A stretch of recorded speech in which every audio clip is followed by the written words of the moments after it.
চলুন আজ জেনে নেওয়া যাক গর্ভাবস্থায় কেন ডাল খেতে হবে। ডাল প্রোটিনের একটি খুবই ভালো উৎস।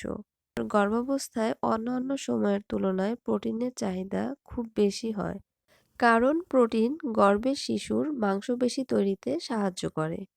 মাছ, মাংস, ডিম এবং ডাল প্রোটিনের খুব ভালো উৎস।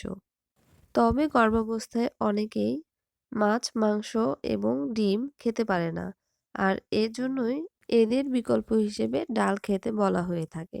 এছাড়াও ডাল হাই ফাইবার সমৃদ্ধ হওয়ায় প্রেগন্যান্সিতে কোষ্ঠকাঠিন্য দূর করে থাকে।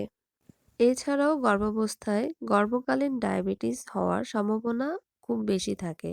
আর ডালে থাকা ফাইবার রক্তে সুগারের মাত্রাকে নিয়ন্ত্রণে রাখতে সাহায্য করে। অর্থাৎ ডাল প্রোটিনের চাহিদা পূরণের পাশাপাশি কোষ্ঠকাঠিন্য দূর করতে এবং গর্ভকালীন ডায়াবেটিস প্রতিরোধ করতে বিশেষ ভূমিকা পালন করে থাকে। আর তাই গর্ভাবস্থায় প্রতিদিন ডাল খাওয়া উচিত।